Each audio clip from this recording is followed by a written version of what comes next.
want to make sure that I acknowledge the sponsor of the show, Tiege Hanley, because Tiege Hanley sent me this new pack. They sent me the new Tiege pack, so I just literally pulled the paper out, got it out of the mail, and I started going through it, and I got a little bit more excited than I should. You know what I'm saying? So they did send me the Tiege pack, and I don't even know what this is yet. So I'm assuming this is what you get when you first order your Tiege, and I don't know what this is. Oh, this is dope. This is absolutely dope. Is this a nail kit? Ladies, get this for the fellas. Fellas, don't wait for the ladies to get it for you. This is free. This just comes with it. 30% off your first order, plus 20% off for life. Literally. Oh, snaps. I didn't know that they were sending it like this. Real talk. So this is the nail kit that they sending you.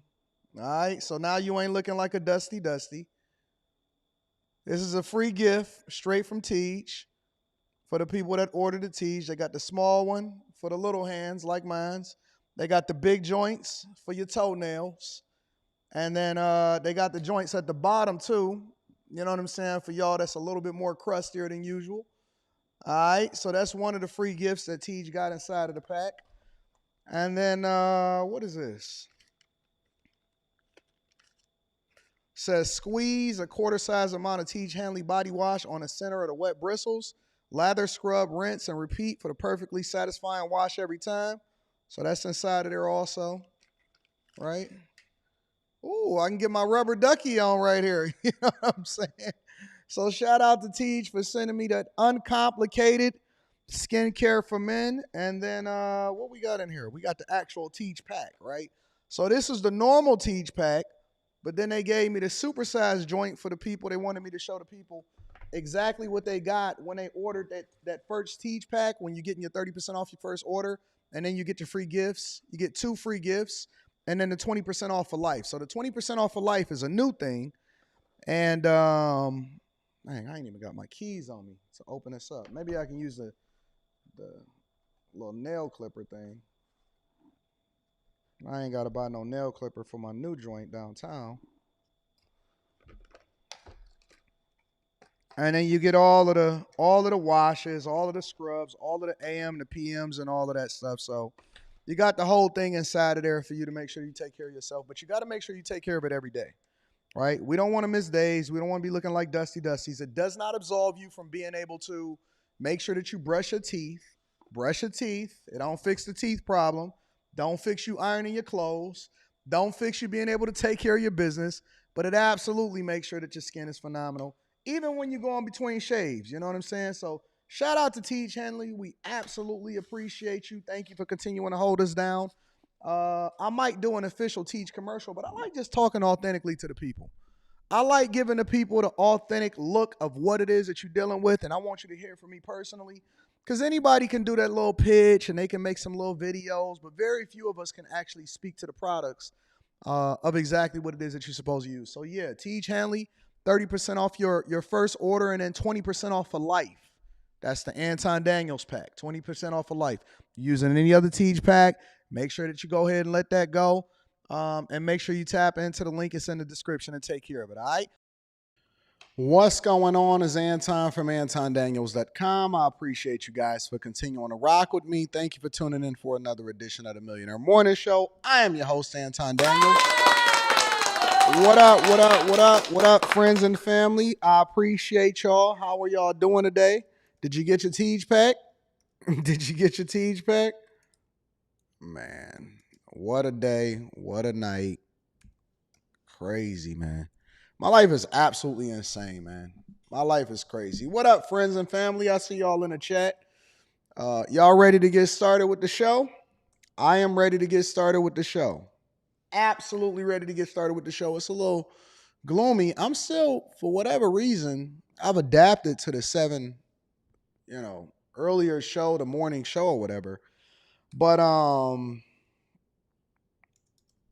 it's still interesting to me. You know what I'm saying? Like, I'm still getting used to it. I love the new time. It's awesome, but I'm still just getting used to everything that's going on. What's up, friends and family? How y'all feel today? Is everybody in the building? Everybody feeling good? Yep. Somebody text me or somebody sent me a message yesterday. Shout out to Ebony Hicks. I want to acknowledge you early in the show. Shout out to you for sending me the Cash App. And then I also want to acknowledge my dog, Mike, that dude. Ebony Hicks said, Anton, because she sent me this yesterday. She says, where is the Monday show, Anton? Y'all got to follow me. Y'all got to follow me on this platform. You got to follow me on other social media platforms.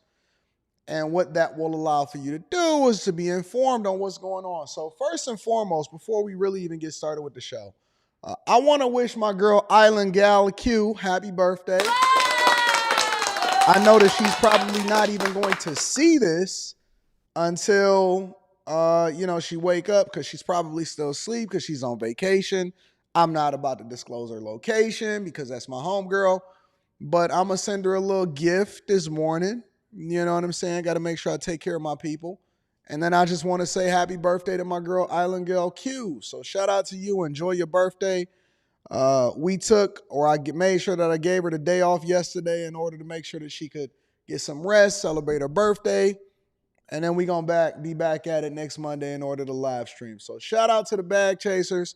Shout out to everybody. Make sure y'all tap into the Patreon. Link is in the description as well as pinned to the top of the chat. I've seen a recent pullback. It's been a major pullback on NVIDIA stock.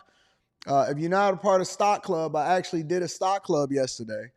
Or not yesterday. I did a Stock Club. The last time I did Stock Club, whenever I did it, I told y'all, I said it's important for us to take profits, take it out. I think there's going to be a market correction. It's going to be coming very, very soon. I'm taking it. And so I had that conversation with you guys. A lot of you guys followed suit. And you profited it significantly. Some of you guys followed suit and you profited significantly. Some of you guys are dealing with a market correction right now. But in this next Stock Club, the question that we need to be asking ourselves is, what is the better long-term investment? And then how do we go about doing things and adding value in each other's lives financially? All right? So make sure y'all tap into the Patreon. Link is in the description as well as pinned to the top of the chat. Chris James, I appreciate you. Definitely going to be reading that super chat shortly.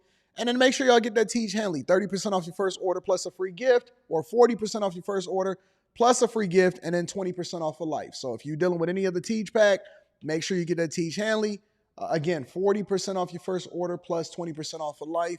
And then Tiege Hanley, we're supposed to be doing a new sponsorship on all of my other channels. So shout out to Tiege Hanley. Let me give them a round of applause. Again, you guys have to be a part of the Patreon. Link is in the description. And then I want to give a shout out to my dog, Chris James. Chris James says, do you realize how much? I got to read it because Chris sent that big dog. Chris is one of my rich friends. Chris says, stop simping. Chris says, stop simping. Y'all can't be out here simping. Chris said, y'all got to stop simping. Family, y'all got to pick your big boy pants on and stop simping. It was down pretty big the last couple of trading days. But I told y'all, I said, listen, I'm pulling profits out. I'm going to capitalize off of the fact that this run-up has been crazy. I think there's going to be a market correction. And so we had this conversation. Listen, go look at the last Stock Club and see what I did. The entire Stock Club was based off of how do we ensure that we're not going to be the bearers of bad news when it comes to this market correction. Of course, we want to make long-term investments, but the question still remains, what is the true value of the company? Because what do we look for when we value in companies? What's the 8 things that we look for? We don't want to talk about it here. We're going to talk about it in the next Stock Club. We're going to get there. Shout out to my dog, Chris James. I appreciate you, big dog. All right. Shout out to Chris James. Thank you, my friend, for always holding me down. You are my guy. I did. I called it, Big Suggs. I predicted it. I'm almost like the Oracle out here. That's why I get so rich. First NVIDIA paid for my 911, and then we made sure that we locked in profits, and so we made money on that front too. So shout out to Big Suggs. Also, my dog, Chris James. Oh, y'all said y'all be simping for me? How y'all simping for me? Y'all ain't simping for me. Y'all love me. We love each other. Yeah. Shout out to my dog, Chris James. I love rich friends, all right? All right, y'all. Y'all ready to get started with the show? We got a lot to cover. What we got? The upcoming presidential. Oh, before we get started with the show, did y'all enjoy the premiere of the new show, the new format that I got coming, that I have added into the Anton Daniels channel yesterday? I loved it. I loved it. I loved the new premiere. I like the new format. We're going to be expanding that. That was kind of like a test. I was going to release that on Wednesday, prior to the presidential debate. But we're going to talk about the presidential debate today. We're going to talk about a woman that making $400,000 working at TikTok. Oh, I got an angry message yesterday. Let me read this angry message for y'all real quick. So you remember the guy that said that he was 55 years old, he weighed over 350 pounds, and he felt like he was being discriminated against with regard to his weight? His name is Bill Witherspoon. I don't know if that's his real name, but it got to be his real name. Yeah, his name is Bill Witherspoon because it's so Mr. Billy Witherspoon, Billy, old man Billy, that's what he said his nickname is. He decided that he wanted to send me an email. He said, "Dear Mr. Anton, thanks for reacting to my video titled Getting Laid Off at 55 and Fighting Off Depression." He liked that one. He said he didn't appreciate my second reaction video titled Too Fat to Get Hired. I'm telling y'all, you really ticked me off by making fun of my 350-pound weight. Nobody made fun of your 350-pound weight, big dog. Yo, listen. You know what's so funny?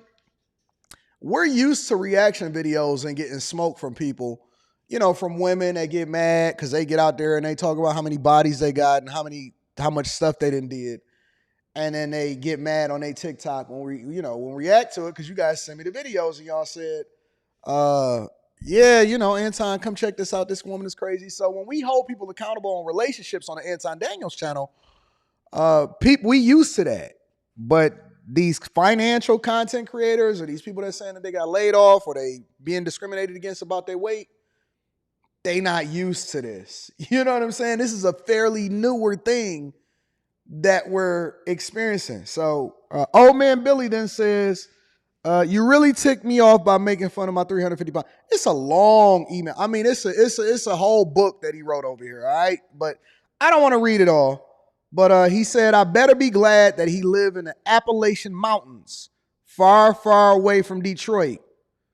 God don't like ugly, brown-skinned, balding men that make fun of white men that are struggling in his pot-pissed economy. Listen, I cannot make this up. I'm reading it to you for word.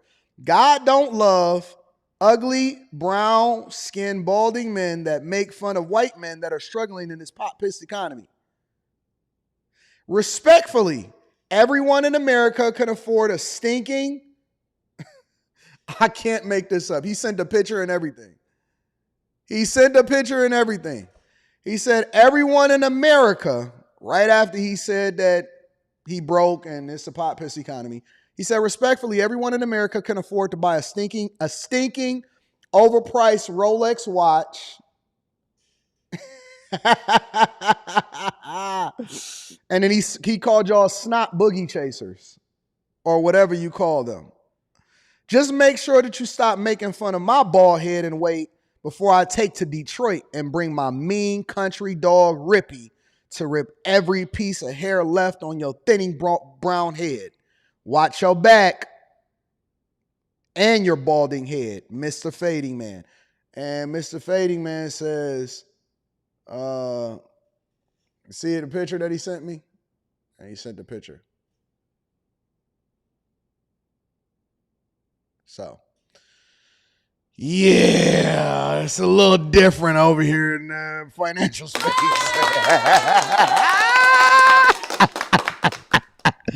It's a little different over here, all right? I didn't know that people was putting together whole pictures and soliloquies and saying that they're going to bring their doggy Rippy to come to Detroit and rip my bald head off. Fam, you got bigger things to worry about. You got to worry about whether or not you're going to be living van life. You got to worry about getting that sassiness out of your voice. You got to worry about a lot of things. Listen, I done been came at by a lot of people. It's a lot of people that done came for my neck on these YouTube streets. The last thing I'm worried about is a 55-year-old, 350-pound man that can't even find a job. Respectfully. and I'm completely bald. I got a smooth head. I shave every day. See that?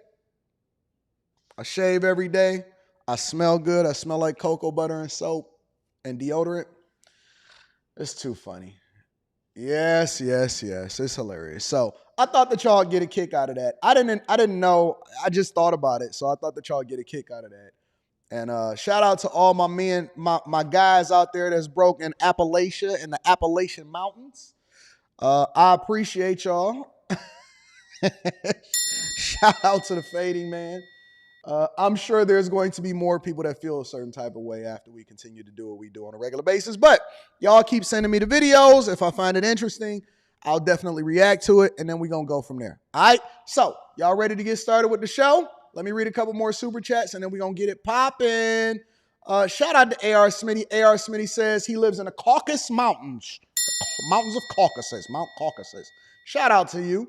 And then also my dog, Eric Harris, says Bill is giving redneck energy. Man, listen. I wasn't expecting a battle from people that need to get a job.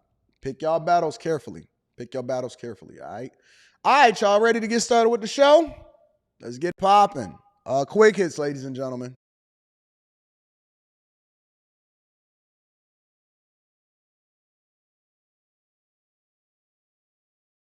Quick Hits is a segment of the show that we don't think that we necessarily have to highlight everything out in these streets, but we definitely want to keep y'all informed on what's happening in these streets. First things first, stores. More stores are closing amidst inflation. Check it out and make sure that y'all don't have y'all dog Rippy come down here to Detroit. It's not going to be a good look. We got pit bulls down in Detroit. They're a little different. Major retail chains like Macy's and CVS are being forced to close thousands of their brick and mortar stores across the country. Kelly O'Grady is giving us a closer look at what may be the cause. This is not a small matter. This is going to change communities. Well, over 3,400 retail stores are closing this year. That is a 22% increase compared to last year at this time. And Hollywood's iconic Arby's is closing after 55 years. The owners say in part thanks to California's $20 minimum wage law, while others are citing inflation as the cause. Did we not? Jesus, that's a heck of a look.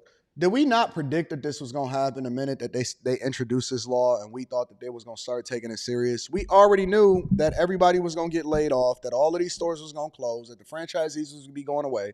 All historic restaurants and the places that's across California was going to ultimately just off theyself. They still haven't even fully recovered from what was happening during the pandemic.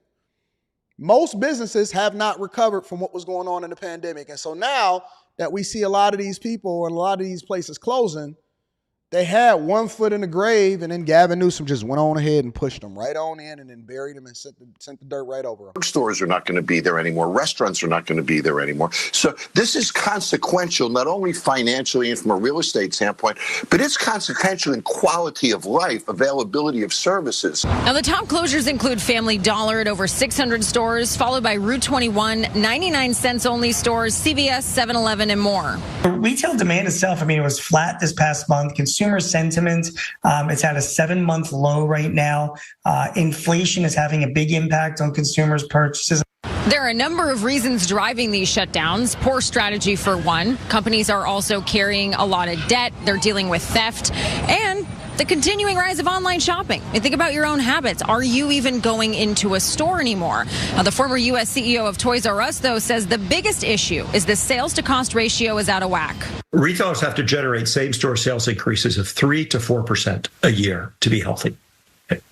And if they don't do that, they can't pay the wage increases for their people, rent increases, costs of living, cost of doing business goes up by 3 or 4% a year. Overall, retail sales only grew 2.3% over the last year, and inflation sits at 3.3%. So sales aren't keeping up with inflation, meaning consumers aren't buying as much.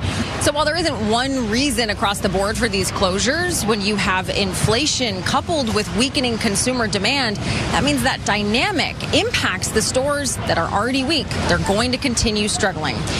No, I think that people are still shopping. They're shopping more than ever. They just changing their shopping habits. Like you know that Amazon has already eroded the marketplace. Walmart is absolutely destroying everything. Inflation is a factor that goes into it. On top of that, you can't afford to continue to pay these rising costs and wages, including rent is going up, and then people are being pressured. And so it's like the perfect storm that's just absolutely destroying everything. And so instead of us helping businesses and trying to figure out how we can add value and then lower costs at the same time, California said, listen, we just going to go ahead and put them in the grave and keep it moving. But yeah, that's what's happening over in California. Over in, another part of California, on top of that, 4 teens and a 23-year-old. You remember when we was talking about that story the other day? 4 teens plus a 23-year-old was the ones that actually carjacked the dude and took the dude's Rolex over there in Beverly Hills. Check it out. Oh, shoot, hold on. I got you. For that. Meantime, in Beverly Hills, 5 people are behind bars after an armed robbery. 4 of them are teenagers. Now, this is video that shows the crime happening in the middle of the day. NBC4's Alex Rozier has the video and joins us with more on what happened. Alex. Yeah, it all happened in the middle of the day, in the middle of the road here on Wilshire Boulevard in Beverly Hills. Police said the armed robbers got away with an expensive watch, but minutes later, officers got it back when they made several arrests. Video shared on Instagram shows an armed robbery on Wilshire Boulevard in Beverly Hills. You can see one person grab a man's Rolex, while it appears another man pointed a gun at the owner of the watch. I just can't believe it. Minutes later, Beverly Hills PD said they arrested 4 teenagers and a 23-year-old following a brief pursuit that ended in Hollywood. Is it more weird that a carjacking just happens in the middle of the daytime in Hollywood or Beverly Hills? Shout out to you, James Watts. I'm going to be reading that super chat shortly. Or is it more amazing that 4 of them was teenagers along with a 23-year-old? And they just literally threw their life away. Or maybe they didn't feel like they threw their life away because it's going to be reduced down to a misdemeanor because California is criminal friendly. Feeling is wrong. Deep Satay owns Bombay Palace. The robbery happened outside his restaurant. He said he's owned the restaurant for 40 years, but he thinks criminals have become emboldened because laws are too lenient. It does not surprise me at all. This has become the new normal, and it's a pity rolling that, around with guns in their car. This beautiful, great state of California, especially Beverly Hills, Los Angeles, has been ruined, and the politicians seem to be thinking it's a new normal. Across the street, we own the other business, which is we've made it into a membership only because we don't want people to come in, as we had a huge robbery last year. He said he recently witnessed a theft on Rodeo Drive. FedEx guys bringing their packages out, and a few guys come in and just take the packages away in front of everybody around 3 o'clock in the afternoon. As for the armed robbery on Wilshire last Thursday, Beverly Hills PD said they made a quick arrest after a city employee witnessed the crime and alerted police. So if the city employee wasn't the one that was driving by, listen, it doesn't even matter. Like, it doesn't matter if the criminals are getting arrested when everything is being reduced down to a misdemeanor and everybody can just get out of jail without no bail. What do you think that they're going to do? So they rolling around with guns. They carjacking people in the middle of the daytime. And for some reason, we think that they're going to be scared just because they got arrested. No, they chilling. They chilling. People that carjack people in the middle of the daytime ain't scared of nobody. In the middle of traffic, they running up on people on Rodeo Drive, on busy intersections. They know that they can't even get away because traffic is so bad over there in California and LA. These type of people don't care nothing about you. I'll give you an example. For example, this woman is considered brain dead after an attack in a McDonald's parking lot. But the DA decided that they're not even going to charge the person that punched the person randomly in their car. And then the other person wind up slipping and falling and hitting their head. They're not even going to charge the person with a felony. They're going to charge them with a misdemeanor. Look, it's right here. The family is accusing the LA County District Attorney of victim blaming. They allege the prosecutor is more interested in protecting the attacker. I feel angry because how are you going to blame someone for being attacked? Veronica Rangel says the LA County District Attorney is blaming her 74-year-old father, Juan Jose Rangel, for the beating he took by a homeless man at a McDonald's. For the beating he took. It's got to be biblical. It's got to be something in the scriptures that predict that this is going to happen, man. McDonald's drive-thru in Boyle Heights. He was just at a drive-thru ordering food, and he was attacked. After Jose was punched in the face while sitting in his car with the window rolled down, he got out of his vehicle. And that is why the LADA is filing only a misdemeanor charge against the homeless man, identified as Charles Green. So he's sitting there in the McDonald's parking lot. Somebody walks up, mollywops him through the window because he just so happened to have his window down. Because he got out of his vehicle, the person is now going to have charges reduced. It's only because he got out of his vehicle. Don't matter what the circumstances was. If he thought that the person was going to come back, he's basically immobilized because he's in the vehicle, and so it's easier for him to be able to stand up and get away. So the people get out of the vehicle. One person slipped, hit their head because they wound up getting mollywopped in the first place. The district attorney reduces the charges down to a misdemeanor, and somebody is practically labeled as brain dead. You can't make this up. This is real life. My father exited the vehicle because as the guy was walking around towards the back of the car, my dad in his mind thought that he was either going to come back to hit him more or go around and hit his wife. When Jose got out of his car, Green continued attacking him. Jose's wife, Maria Guadalupe Vargas Luna, also got out of the vehicle in hopes of helping. She fell and hit her head on the concrete. She is now considered brain dead. Initially, the DA's office filed a felony count against Green for the injuries to Maria Guadalupe. But now the DA plans to file a motion to dismiss that charge altogether. The role of the prosecutor is to follow the law, follow the truth, and advocate for their victims. Retired LAPD detective Moses Castillo is a victims' rights advocate. What they're doing now is they're advocating more so for those accused of crimes and the criminals. And that is a sad commentary. Right after the attack, the defendant was arrested, but then released on his own recognizance. So far, he has missed 3 court appearances, and at this point, no one knows where he is.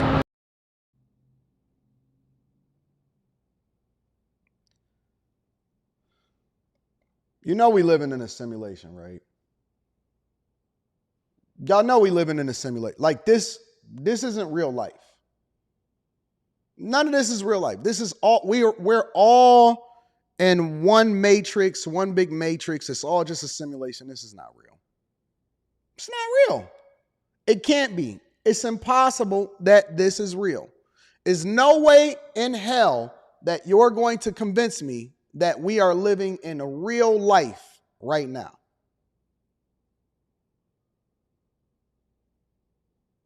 Seriously. Missed 3 court dates. Don't know who the person is. Don't even know if they gave you the right name. Just disappeared. Person brain dead. You can walk up, beat people up, punch them in the face. They're going to defend the criminals. Ladies and gentlemen, that is your quick hits. So disgusted with society right now. So disgusted with what's going on out in these streets. Let me read a few of these super chats and then we're going to go ahead and get it popping with the show. We got a full show for y'all today. Jeremy H. says, AD, tell that 55-year-old Michelin man to get his obese behind on the treadmill. He won't even make it down the mountain without having a heart attack. We going to have mercy on him because he don't know what he doing. He don't know who he doing. He don't know what he doing. James Watt says, best informative morning show. Salute, AD and the Chaser. Shout out to you, James Watts. I appreciate you. J Dub says, imagine taking all of that negative energy and going to the gym and changing your eating habits. You have no job. You're a high calorie individual. Pick a struggle. Appreciate you, AD. I agree.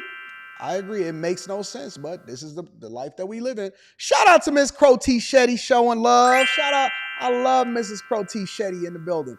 The Gray Way says, so Billy's going to take to Detroit with his dog.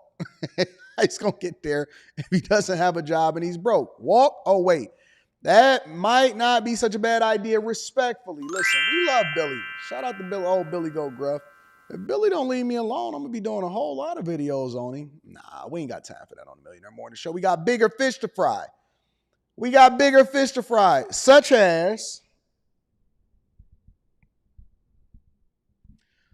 as over in Chicago. Remember the 73-year-old that I was telling y'all about, that the retired cop's death? Well, they caught one of the guys and they're looking for another guy. So I want y'all to check this out, because I want to follow up on a lot of these stories and I want to give y'all closure, right?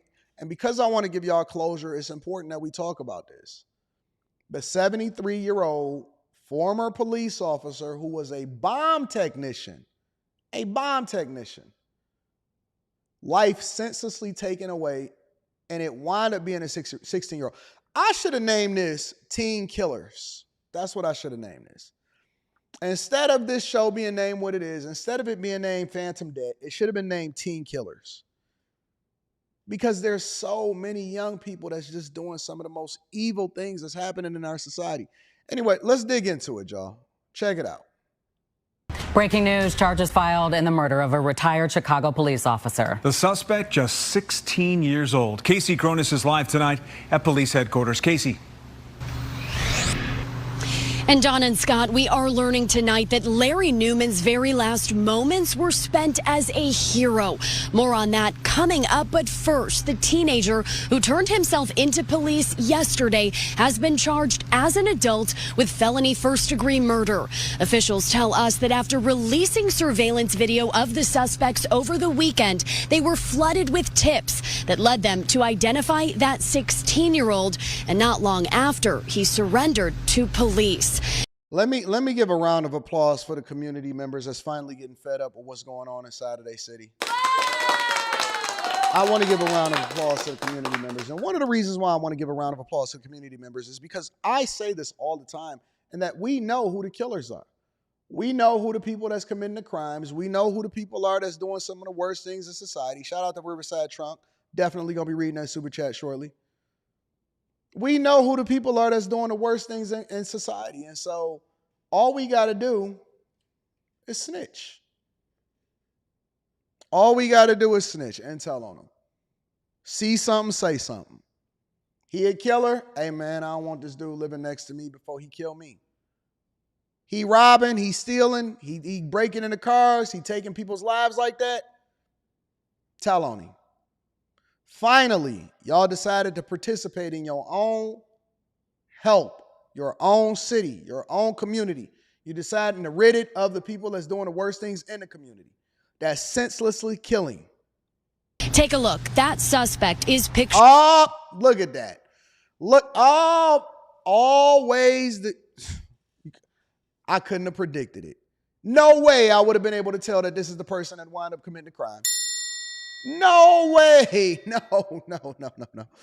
Remember when y'all was getting on me and I was telling the young dude that kind of looked just like this? I said, hey, man, you got to cut your hair, bro. Hey, man, you got to cut your hair, bro. And I caught so much flack.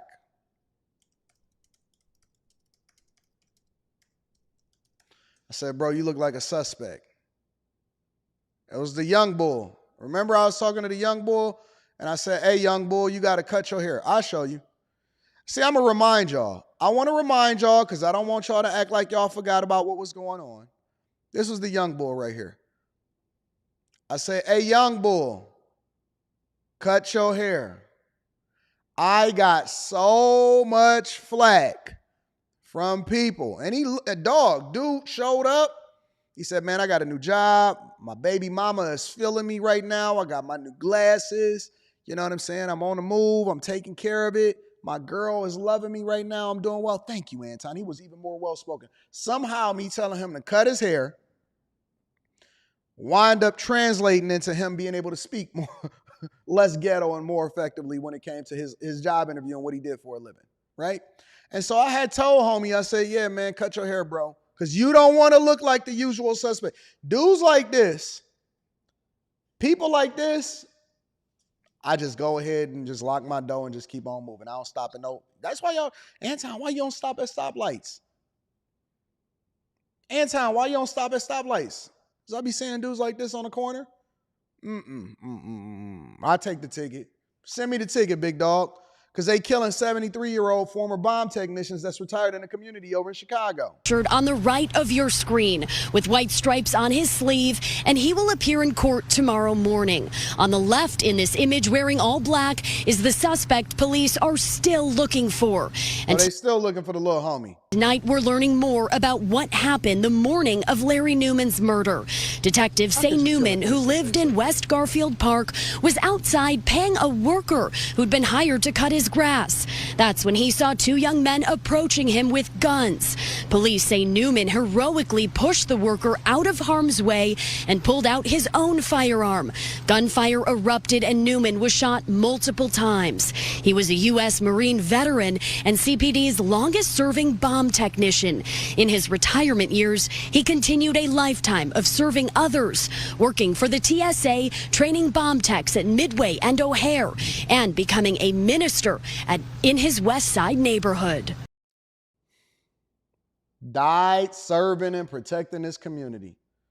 Two young bulls just randomly walking down the street, no haircut, middle of the summer, got hoodies on and jogging pants, and they wind up killing one of the most productive members in society, a person that literally saved lives throughout his entire career as far as dismantling bombs.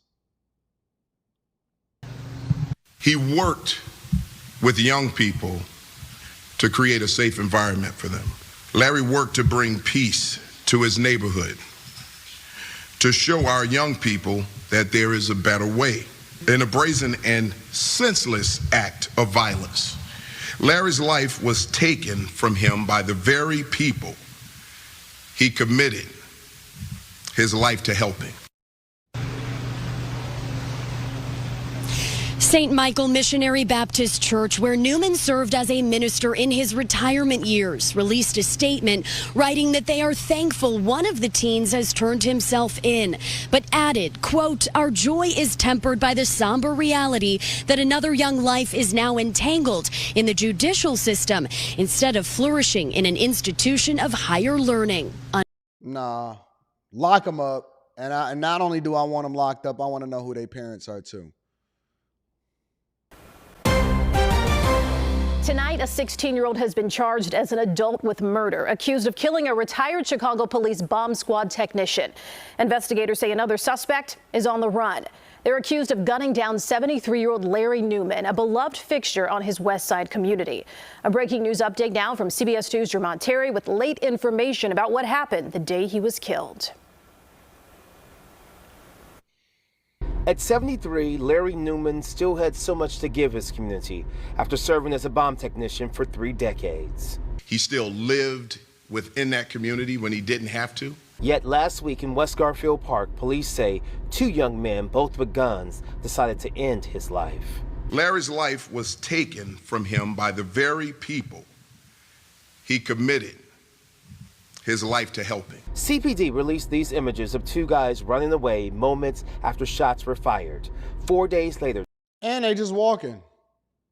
They was just walking. They wasn't concerned. They wasn't worried. They wasn't trying to figure out if somebody was after them. They was just chilling. They was just walking. They say the teen in the back turned himself in after community members identified the 16-year-old. The evidence they provided helped detectives quickly secure charges against this 16-year-old offender. But to be clear, only one is in custody. The other, seen here in all black, police are still looking for. The investigation reveals both waited on Newman to step outside, and when they saw him paying a worker for lawn service, they opened fire. That's when Newman stepped up. Pushed this person to safety and put his own life on the line, even at 73 years old.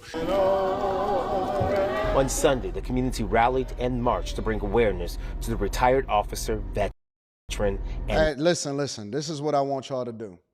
Stop marching. It's over. Stop marching. Stop marching. We tired of the marches. We tired of the old hymns. We will overcome. That's old. That's tired. We will overcome. Dog, let me tell you something. They don't care nothing about you. You know what they said when they was gunning down old man Willis? They not like us. They not like us. We want to bring awareness to the black community, and we want to make sure that we also defund the police. They not like us. They not like us. They not like us. That's the new theme music. That's the theme music in order to take out your ops. No, it's spirits and music, right? I'm just keeping it real. I'm going to just keep it 100 with you. It's spirits and music. We shall overcome. They not like us. They not like us.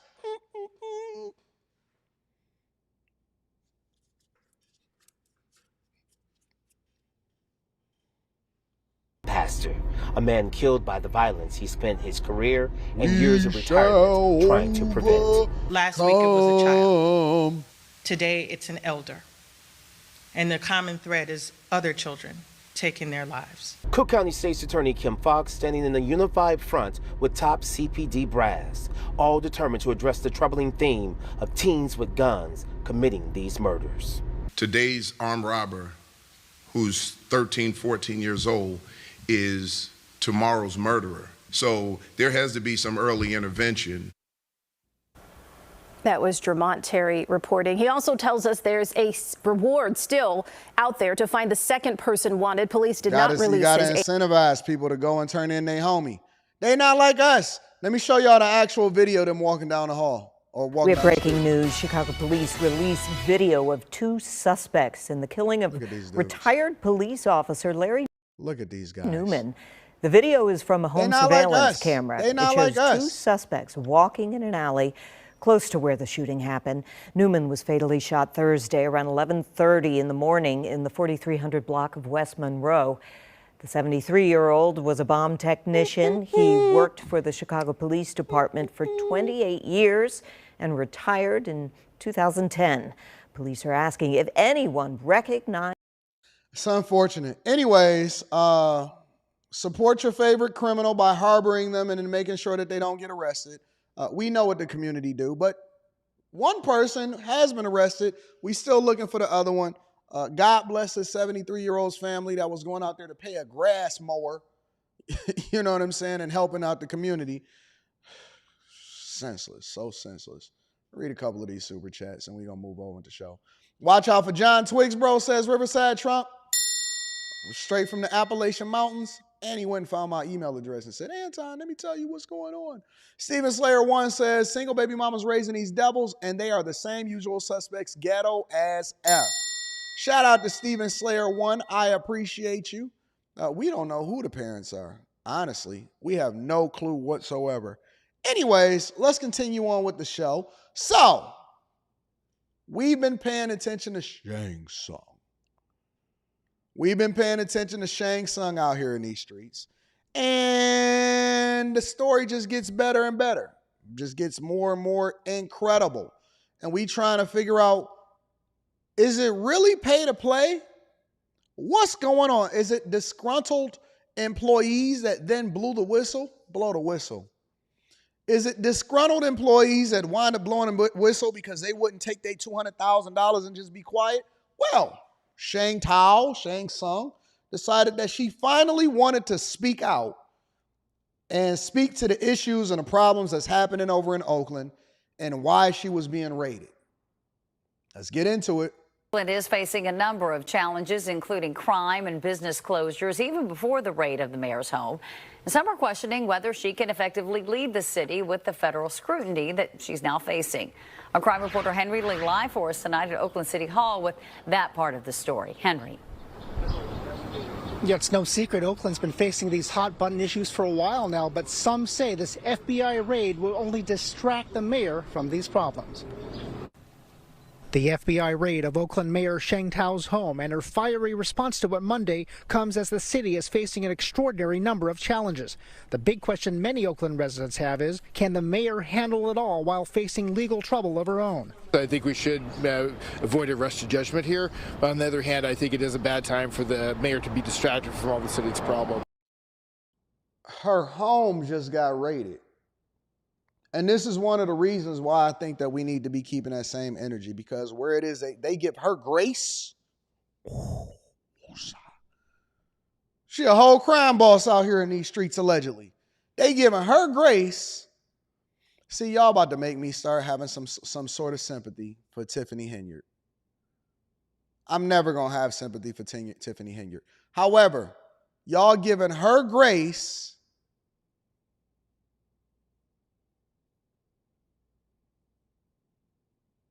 but y'all going after Tiffany Henyard heavy in these streets.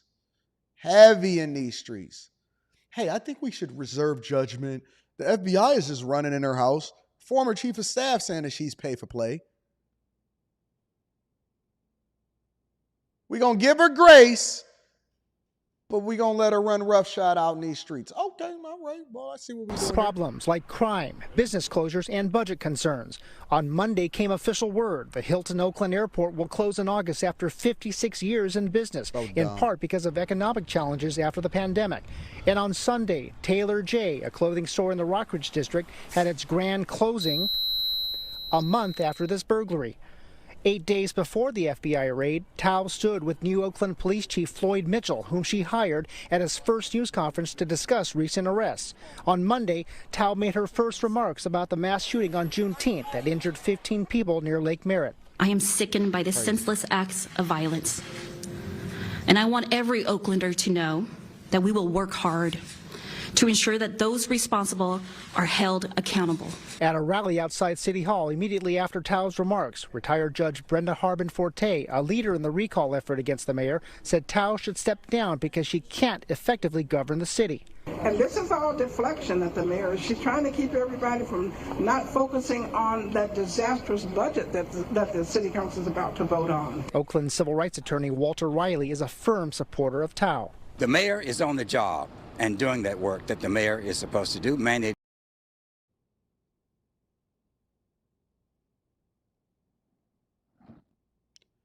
To do by charter. It's causing even more mistrust in City Hall than individuals already have right now. I absolutely understand that. Oakland City Council member Janani Ramachandran succeeded Tao in representing the city's Laurel, Montclair, and Redwood Heights neighborhoods. She isn't taking a stance on the mayor's situation, but she is focused on the city's mid-cycle budget, which has to be passed this week. I am deeply concerned. What the heck are y'all voting in here? Hold on, let me look at this. These are y'all leaders? I don't even know what this lady is. I don't know if this is a lady.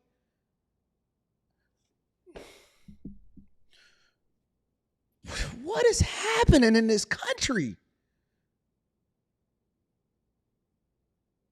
Is this y'all leaders? Let me guess, a part of the alphabet community, right?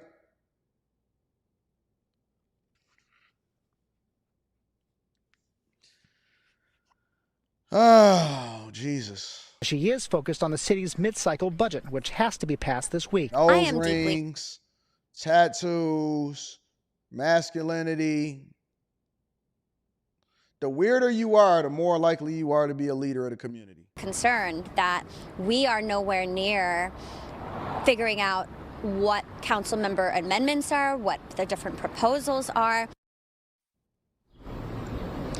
So clearly, it remains to be seen as to whether all we need is a tramp people stamp and we believe right there. that Mayor Tao can be an effective leader of the city while tackling the city's problems. Now, I ran into City Administrator Justin Johnson at the Starbucks here at Sydney Center across the street from City Hall. He didn't want to go on camera, but he expressed optimism that Oakland can weather the storm. Let's dig into Mayor Sheng Tsung and see what she had to say. So she held a press conference just recently, and I want to dig into what she had to say about that. Anyone else need me to do a mic check? Nah, we don't want to get in all that. We want to just go straight to Mayor Shank's song. Where's she at? Good morning. I'm Lee Hansen, Mayor Taos Chief of Staff. As I shared earlier, the mayor will read a statement. We will not be taking questions at this time. If you have questions regarding the city business following this press conference, you can reach out to the mayor's office and we'll be happy to respond. Comments today will be focused on the shooting at Lake Merritt and the FBI raid of the mayor's home. Again, I will ask respectfully, the mayor will not be responding to questions following your statement at the advice of her attorney. Thank you. Good morning. So we all know that she didn't prepare this statement herself, so this was prepared on her behalf, but we're just going to go ahead and hear it out. First and foremost, I want to take this opportunity to speak directly to Oaklanders about the events that have taken place over the last few days. On Wednesday night, a large, unsanctioned gathering at Lake Merritt turned violent. Classic deflection move. Start to speak to, oh my God, it's a large gathering. It was unsanctioned. This happened over it. We don't want to hear none of that. We want to get to the meat and potatoes. Let me see if I can get past this. Many people were assaulted. Senseless will work hard. Next of the shooting at Lake Merritt with me fully with this crime because I am innocent. Okay, there we go. And I want to be crystal clear from me about this event or family. News that the FBI of the shooting at the city. The next morning, as we were dealing with this trauma of the shooting at Lake Merritt, our city woke up to the news that the FBI had raided the home that I share with my partner and our family. Perfectly executed. Let me give her a round of applause. And I call bullshit. Sorry, y'all got some hand sanitizer? Let me get some hand sanitizer. I call bullshit. Let me get some hand sanitizer while we talk about this. Give me a second.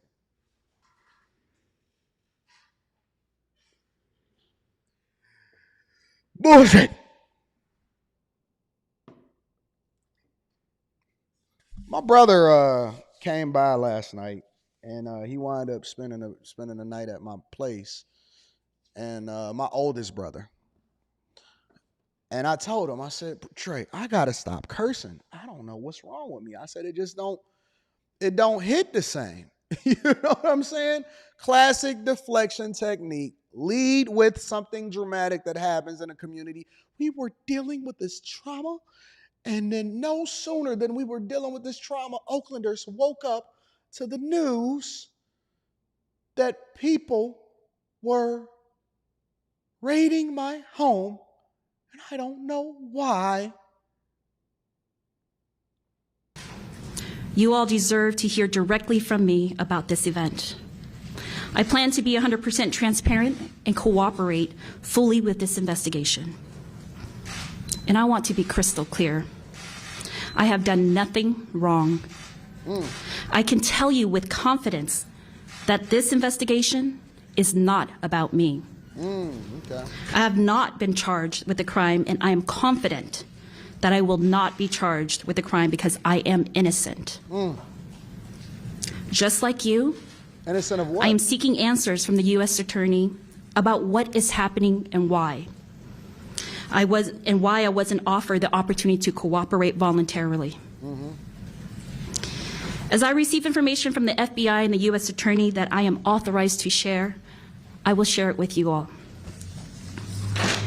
Nothing is going to distract me from building on the progress we have made in the last 18 months. I am going to focus on doing what I came here to do.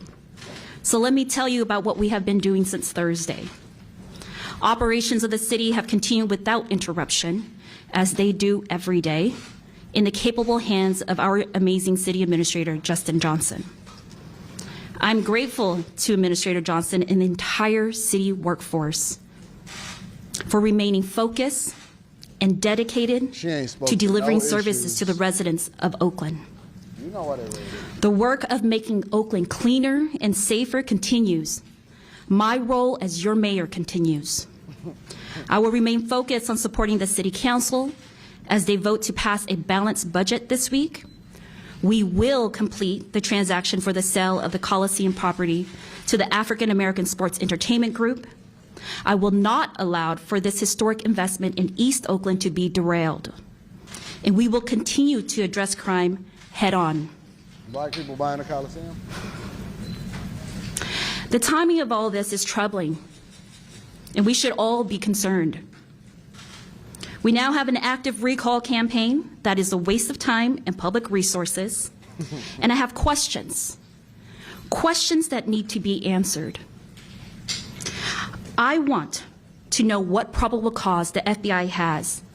What evidence have they collected that justifies raiding the home of a city mayor without notice and without the courtesy of a conversation? I want to know more about the handful of billionaires from San Francisco and from Piedmont who are hell-bent on running me out of office. I want to know why, the day following the qualification of a recall election, funded by some of the richest people in the Bay Area, seemed like the right day to execute a warrant. Now she a victim. Okay. All right, I get it. This is classic Tiffany Henyard behavior. Now she's a victim. Now all of the billionaires are against her.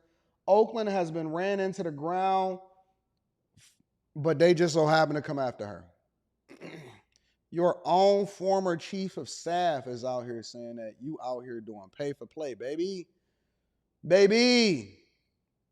And she's out here and she's saying basically she's a victim. They after her. They don't know why they want to get her. It's the most powerful people inside of the state that's coming for her. And I don't know why I got raided. They must have some inside connection to the FBI. Oh my God. I want to know how the TV cameras knew to show up on my sleepy residential street so early in the morning to capture footage of the raid. Same reason they and I knew want to to go know to why Diddy's Fox place. News and Breitbart were so prepared to fan the flames and to tell a story that they want to tell, to bend the facts to shape a narrative. Okay. I have a lot of questions and I will get answers. Okay. We all will get answers. Looking forward. I'm going to cover this. Like any mother, I'm going to cover this the same way that we covered Tiffany Henyard, except more aggressively, because I think that Oakland is absolutely in shambles. First priority immediately following the FBI intrusion was to ensure that my son and I were safe. It's hard to imagine now. By the time my first thought was that the FBI was at my door to help me, to protect me. Just hours prior, a small group of billionaires from Piedmont and San Francisco had succeeded in buying a recall election to oust me in November. And in doing so, they were not only aiming to undermine the outcome of a fair and free election, but they empowered a dangerous man with a history of assault weapons violations to further attack me and my family. When the FBI broke into my house, I thought the worst had happened. That my choice to serve my city as a public official had threatened the physical safety of my family. Can we get a round of applause for the acting? FBI. I got to do a whole article on this one. When the FBI broke into my house, I thought the unfathomable. That my decision to serve my community and stand up to the billionaires that want to oust me had compromised the safety of my child and that the FBI was going to take their life. Come on, fam. She got to get in the movie. She should have been in The Color Purple. She should have been in The New Color Purple, bro. My worst nightmare. But what it would turn out to be, a nightmare of an entirely different kind. When you're in that much shock and your life has been turned upside down and in an instant, it is hard to know who you can trust. But what I do know is that this wouldn't have gone down the way it did if I was rich, if I had gone to elite private schools, or if I had come from money.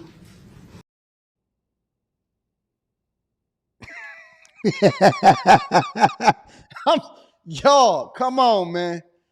Come on, family. Come on, bro. Seriously? This is her. She don't know what's going on, but if she had went to private school or she came from money, this wouldn't be happening. This is the dumbest thing that I've ever heard in my entire life, bro. I know that for sure because former elected officials are sitting safely in their houses, in the hills right now with campaign finance violations piling up, mountains of evidence that prove actual wrongdoing. That's everybody else's fault. Their front doors remain intact, their reputations preserved, their innocence presumed until proven guilty. They will never face this indignity. This I know for sure because I was born poor in America. And that teaches you a lot about the world from day one.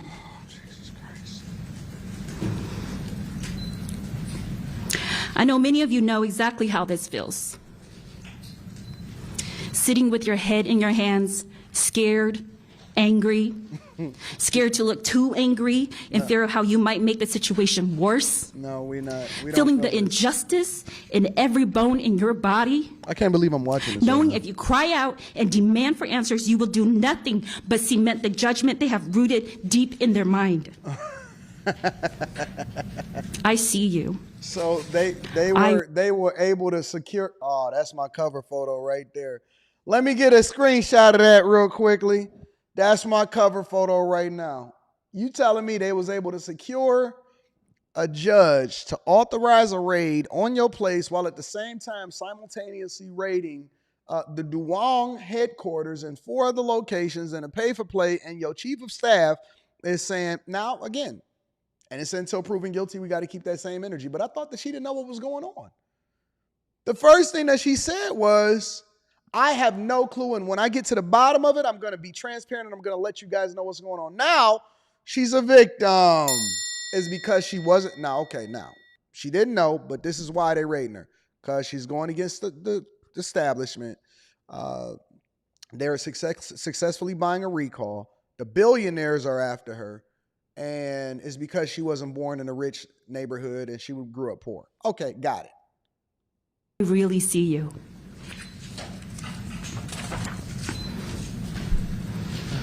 And I am your mayor. Oh. I am the mayor to all the Oaklanders who work hard, who are working overtime to do the right thing and to make the world a better place. And no matter how hard you strive and push and fight and stay positive, and that you don't give up because you believe in yourself and you know what you have to offer this world, that you just cannot catch a break.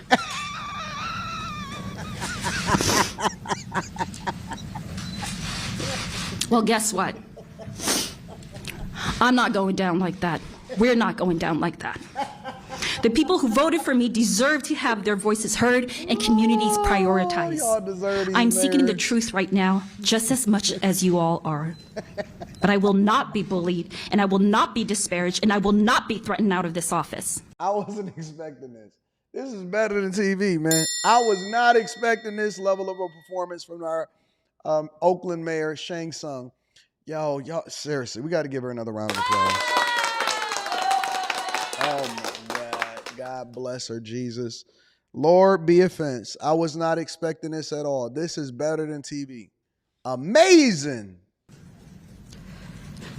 There are a lot of radical right-wing forces who know they will never win an election in Oakland fair and square. Okay, right. They know their extreme views are at odds with our Oakland values. She crying. But they have built the rules to protect and preserve their power and maintain dominance over the rest of us. Okay. We are a threat to that order. I know that. The people who supports me know that. Oh my God. You see, this was never going to be an easy fight. But I tell you, it's most definitely a fight worth winning. I will continue to lift up those most vulnerable, to lead by example, to prove that this system might not be designed for us, but we can and we will build a brighter future for our children. What? Hold on. Let me break that down real quick. For us, but we can example, to prove that this system might not be designed for us, but we can and we will build a brighter future for our children. Okay, just give me a second. I just got to see something.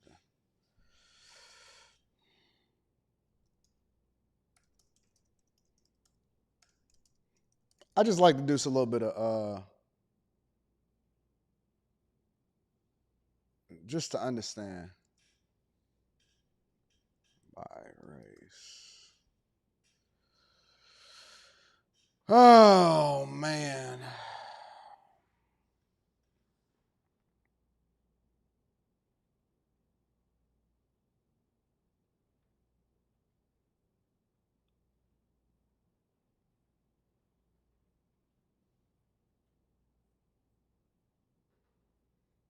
I just want to do a little, I'm sorry, give me a second, y'all.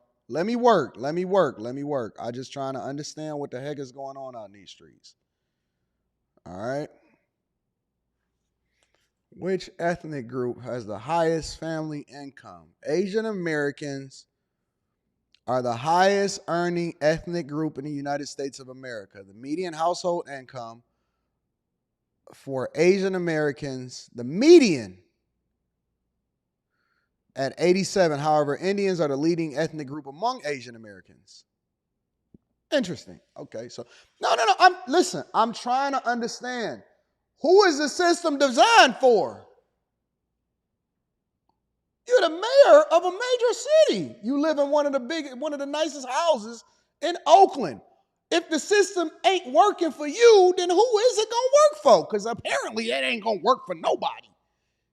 If y'all at the top of the totem pole,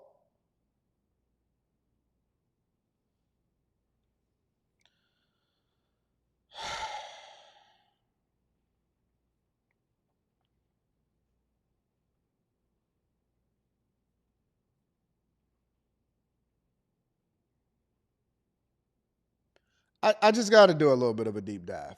Honestly, I'm just trying to understand because I want to make sure that we not all victims here. Let's see. Indian, Taiwanese, Filipino, Pakistani, Chinese, Sri Lankan, Nepalese, Korean, Hmong, Japanese, Indonesian, Cambodian, Thai, Vietnamese, and Bangladeshi. On average, none of these people make less than $80,000 a year. 152, 122. This is the median household income among Asians, specifically the nationality. If it's not working for you, then I guess we all just might as well just shut the door. Who is these people? Harpo, who the system gonna work for if it don't work for you? I'm looking at it. 152, 122, 109, 106, 100, 96, 92, 91. All of these numbers is above the median, is above the average. All of these numbers are above the average.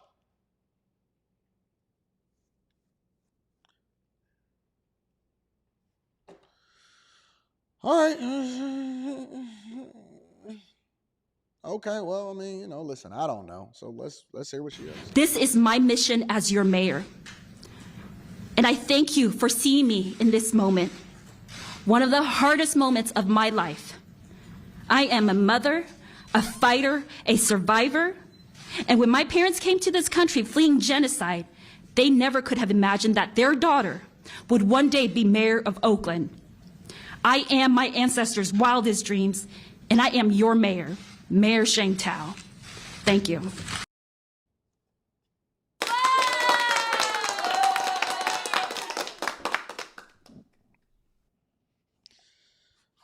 That's your mayor, Mayor Shang Tsung, y'all. All right. Wow. That was impressive. That was nothing less than impressive. Let's move over, ladies and gentlemen. So, upcoming debate. I mean, what a transition. What a transition. I only want to spend about 10 minutes on this subject in particular, but we got to talk about it. Upcoming debate in this presidential election, I want you guys to tune in. I actually did a segment on it, and I'm going to release a clip for it on the Anton Daniels channel. Jesus Christ. What is this world coming to? It's an upcoming debate between Biden and Trump, and they're preparing differently. And then Trump is actually looking to pick a new vice president. Not Mike Pence, but another vice president. Brandon, it's crazy. I'm going to read that super chat shortly. Let's get into it, man. 2024 campaign shifts into a new phase this week when President Biden and former President Trump face off in the first of two televised debates. The debate comes as the two candidates are nearly deadlocked in many polls. KTLA's Alina Abovian is in the newsroom with more. Alina, good morning. Eric, good morning. The debate will be in Atlanta on CNN this Thursday and hosted by Jake Tapper and Dana Bash. Both candidates have accepted the network's invitation and agreed to a brand new set of rules. Now, this will be a 90-minute debate. Microphones will be muted while the other candidate is speaking. There will be no live audience and a coin toss. President Biden to choose to reserve the podium on the stage right, and former President Trump will have the last word.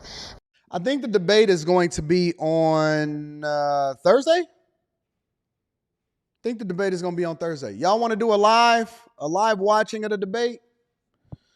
We pivot. Maybe we don't do. I don't know. Where would the channel be? What would we do it on? I don't think we should do it on the Millionaire Morning Show. Maybe we do it on the Anton Daniels channel. We pivot. We don't necessarily do, or maybe I'll have Mika, Quentin, and them run after hours, and then we do the live debate on the Anton Daniels channel. I'm thinking that we should do it on the main channel. I think we should do the debate on the Anton Daniels channel. Live debate Thursday? What do y'all think? What are y'all thinking? Let me know in the chat. Should we look at this and view it live? Do it on the Anton Daniels channel. Come back, talk about it on the Millionaire Morning Show on Friday. Break it down. Y'all saying yes? I see a lot of yeses. I say we talk about the debate. The only question we need to ask ourselves is, do we want to do a panel? Maybe we do it on after hours, or do we want to just talk about it and just view it live on the Anton Daniels channel? I don't know. I got to figure that out. We got a couple days to figure it out. I'm looking forward to this debate. I don't like the muting. I think we're going to do it on the Anton Daniels channel. I don't like the muting of mics, because, you'd have to have somebody that's really impartial, and a debate is not about muting mics. A debate is more about having a jousting session, especially for a presidential debate. That would be unprecedented.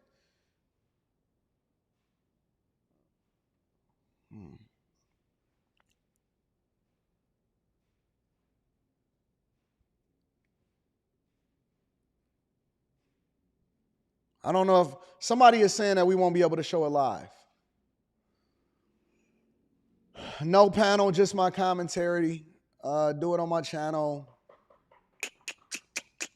I don't know. I gotta see what the thing is. Does CNN have control of it? Let me do a little bit of research while we play this. By giving his closing statements after the president's with the election less than 5 months away, the race remains extremely tight. President Biden and Mr. Trump remain virtually tied in the polls. Independent candidate Robert F. Kennedy Jr. failed to meet the 15% threshold to participate in Thursday's debate. And according to some political experts, the debate is an opportunity for President Biden to address his decreasing support among key voters, including blacks, Latinos, and young voters, while Mr. Trump is set to be losing ground among older voters. As for what will be talked about, most likely some legal drama. Mr. Trump was recently found guilty of 34 criminal charges. Additionally, 4 other criminal cases against him. I don't know if we're going to be able to show it, Trump will appear for his sentencing in his criminal trial on July 11th, just days before the Republican National Convention. Meanwhile, President Biden's son, Hunter, was recently convicted on felony gun charges in Delaware and faces a second federal trial for allegedly failing to pay his taxes. The candidates will likely also discuss age. At 81 years old, President Biden is the oldest sitting president in U.S. history. Former President Trump is 78 years old. Other issues will include immigration policy, economy, international politics. Voters remain divided when it comes to issues like sending more military aid to Ukraine and to Israel. Over the weekend, Mr. Trump spoke about some of the key issues at a rally in Philadelphia. Joe Biden's open border has also been a disaster for our great African American and Hispanic American population. So what's happening? I don't think I'm going to be able to stream when it millions live. of people flow over, the people that are most hurt are, number one, the African Americans in this country. We'll be able to show it afterwards, but not live. KTLA will air the CNN presidential debate Thursday evening. Our coverage begins at 6 p.m. Let me look at this really quickly. So, no, I don't think we're going to be able to look at it live, but let me see. Here's what I need to know. President Biden and former President Trump face off. Begins. Debate also breaks with campaign tradition. Skip GOP primary debates here. All right, 9 p.m. Eastern, 90 minutes, moderated by CNN's Jake Tapper and Dana Bash. I don't even know them people. Take place at the network studios in Atlanta, available on CNN and the streaming platform. Now, if they streaming it on Max, they definitely not going to let us stream the debate live. So we definitely going to be having to look at it afterwards. So if it's a 90-minute debate, then that means that they're going to do it from 9 to 10:30. Let's just say 9 to 11. So what we can do is we can replay the debate at around 11 o'clock, so we can set the live stream for 11 o'clock. All right, so I got it. So this is what we'll do. It's going to be a long week, y'all, but rock with me. Hear me out here. This is what I'm thinking that we'll do. What we'll do is we'll do after hours at 9 p.m. Eastern, like normal, and then we'll switch over. So we'll plan to do a live stream of the debate, or not a live stream, but we're going to do a live stream, not of the live debate, but basically replaying what happened during the debate between 11:30, and that way we don't get in trouble. We're not having no issues. We could just go and react to what's going on, and we can restream it right after the debate, but it'll still be early enough for us to deep dive into it so that we don't have any problems with the whole streaming. Let's see. Follow NPR's live vlog. We'll be there. Biden and Trump are the only presidential candidates to qualify the debate stage. It's not happening in front of a live audience. Let's see. Biden and Trump have agreed to the following rules. Microphones will be muted unless a candidate is directed to speak. I don't like that. I think that that's corny. Candidates are not allowed to bring pre-written notes or props. They will receive a pen and paper as well as a bottle of water. Coin toss determine podium positions and the order of closing statements. And they're doing it on CNN. CNN is notorious for being a liberal platform. I don't like it. I don't like it. I think that this is a horrible, horrible format. I wouldn't even agree to this if I was Trump. I wouldn't agree to it if I was Trump. Anyways, Trump, on the flip side, is now looking also to pick his or name his VP. I hope it's Vivek. Debate week is here. Will anybody be watching the debate on Thursday night? President Biden in extended prep sessions at Camp David. Mr. President, how is debate prep going? This much-anticipated presidential showdown could be a pivotal event that shakes up a consistently tight race. The Biden campaign out with a new memo predicting two distinct visions for the future on stage in Atlanta, announcing 300 debate night watch parties and 1,600 volunteer events across battleground states, defining the choice and their opponent. Donald Trump is a convicted felon, and the American people have to sit in that for a second. The person who wants to be president has to go sit with his probation officer before he actually goes to the debate. And so it is just a fact. Former President Trump teasing that he has already made the big choice on a running mate. Have you decided who your vice president is? Pick Tulsi! In my mind, yeah. Do they know? No, nobody knows. North Dakota Governor Doug Burgum is on the VP shortlist. He's got a lot of great choices, and I think everybody, the whole country maybe knows my background, which is both success in business and success as in the executive branch as governing. Today is the second anniversary of the Dobbs decision that ended a national right to abortion.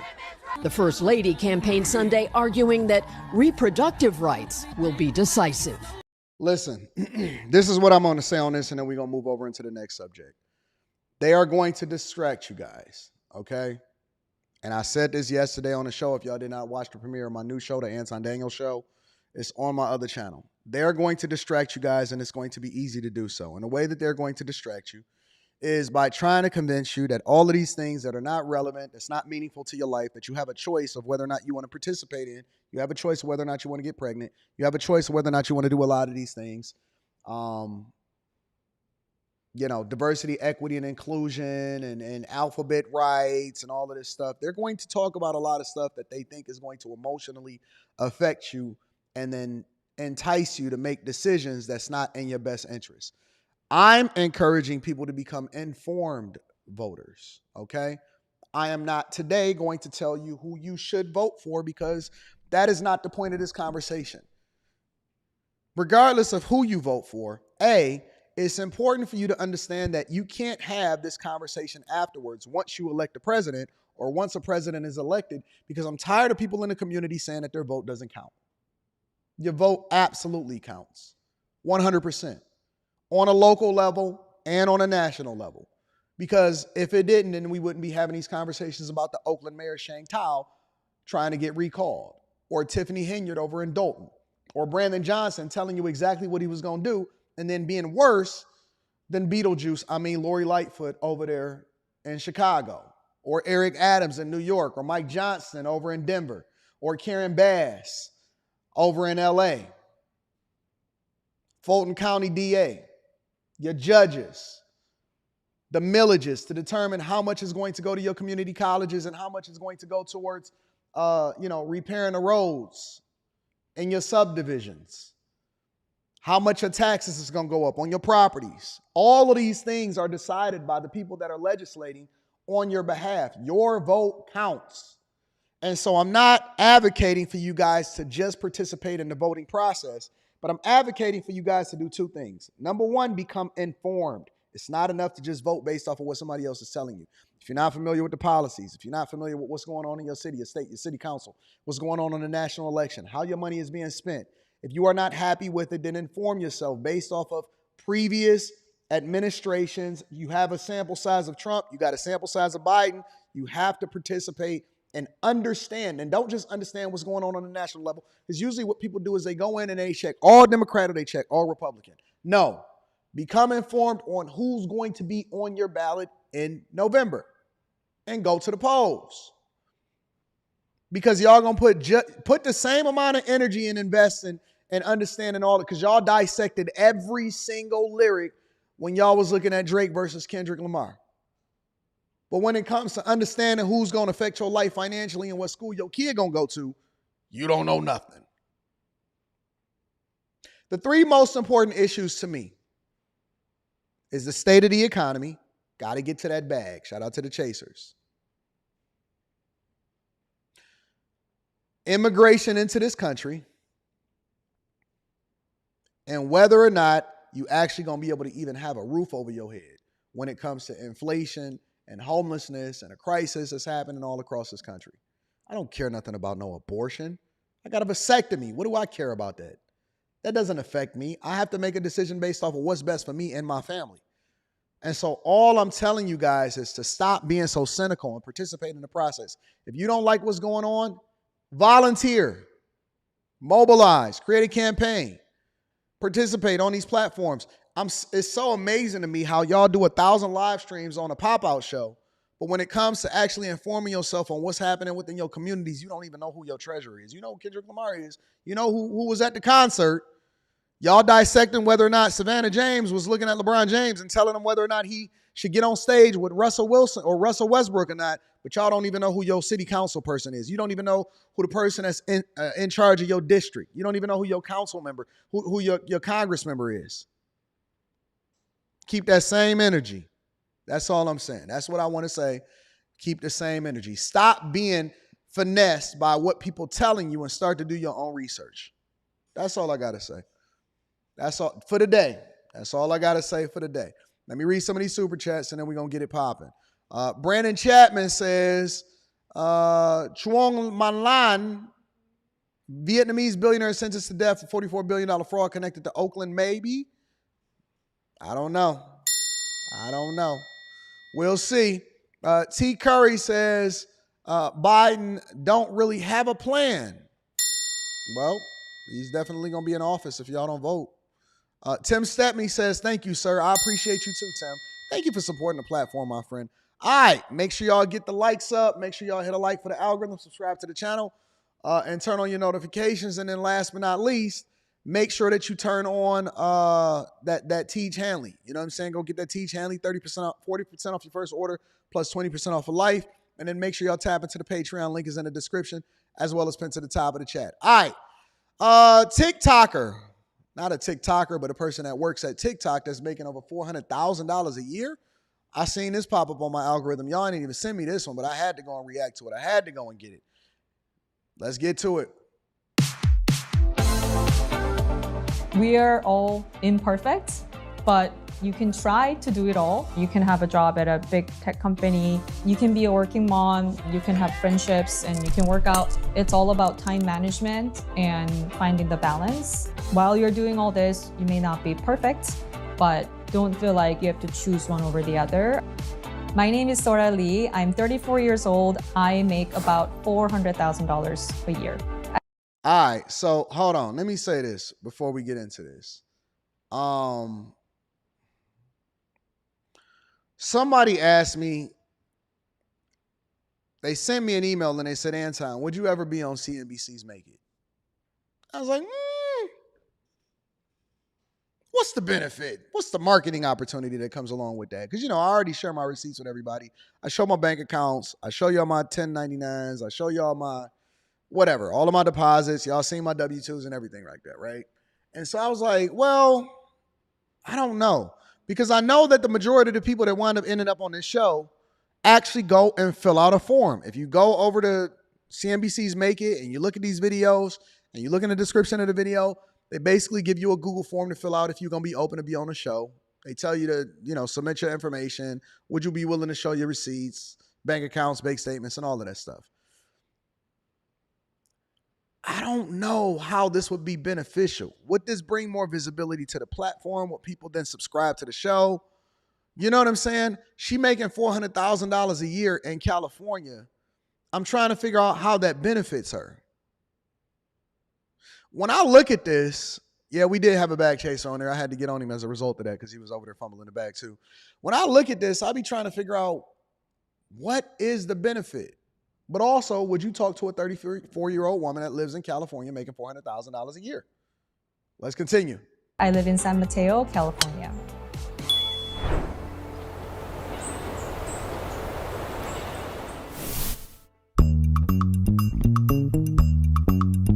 They got her on there like the Wolf of Wall Street.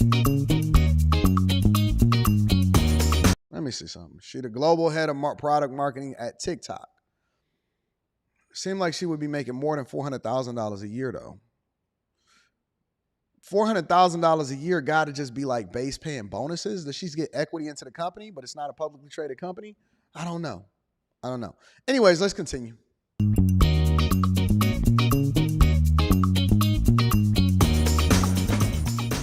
One thing that I like about TikTok is it moves really fast. I sit between product and sales and users. Sometimes I go to market with a product.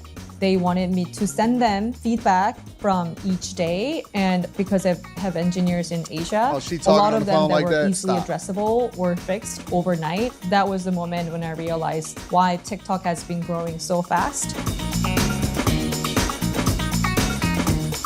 All right, so let's look at this. Her base salary is $320,000. She is scheduled to receive $80,000 worth of RSUs in 2024. Okay. In 2023, my total compensation consisted of my base salary and sign-on bonus from TikTok. Do y'all know what an RSU is? Selling primary residence. An RSU, for those of you that are not familiar, is called a restricted stock unit, okay? It's called a restricted stock unit. It's basically something that comes with restrictions, or it comes with conditions that prevent you from being able to sell the stock. A lot of times people get it and they get shares in a company before they issue an IPO.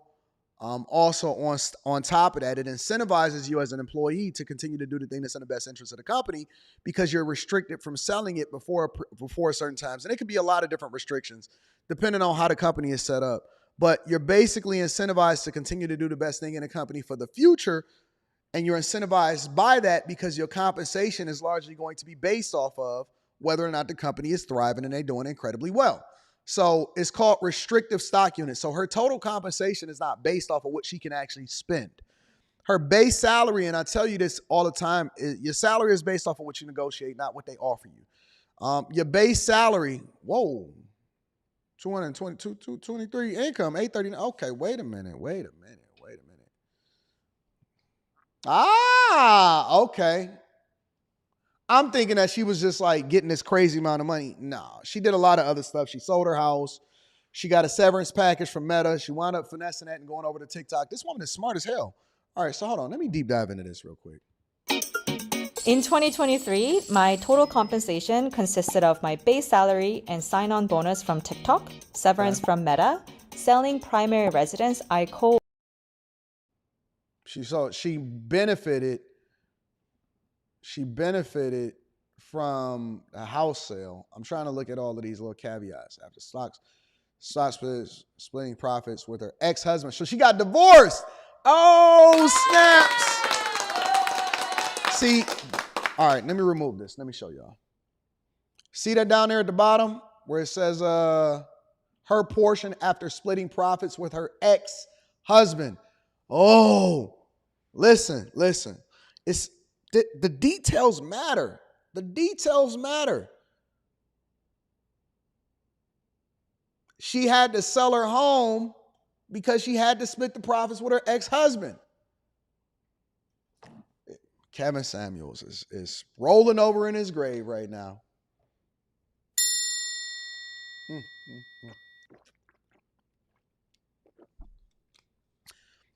It's probably why she had to do a stock sale, did some creator income, got some rental income, so she got some rental properties.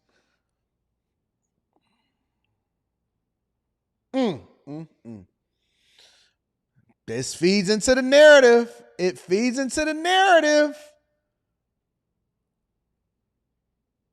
Is it hard for women and high-powered women to be able to maintain a relationship that comes along with this job that requires them to be modern women? That requires them to be modern women. Let's continue. Owned with my ex-husband and landing some brand partnerships deals as a creator.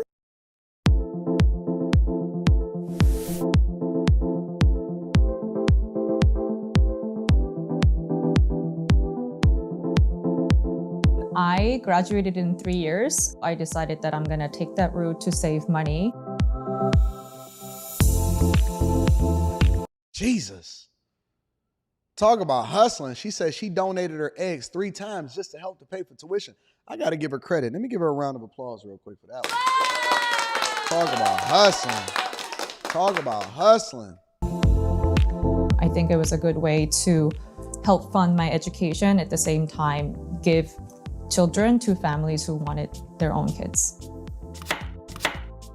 I also worked at a Korean bar. I highly recommend that everyone should work as a server at a busy restaurant at least once in their life, especially in an early age, because it teaches you about reading people and servicing people, but also more importantly, you're thinking about your operational efficiency. So never go into the hall without bringing anything, or never go back to the kitchen without bringing anything.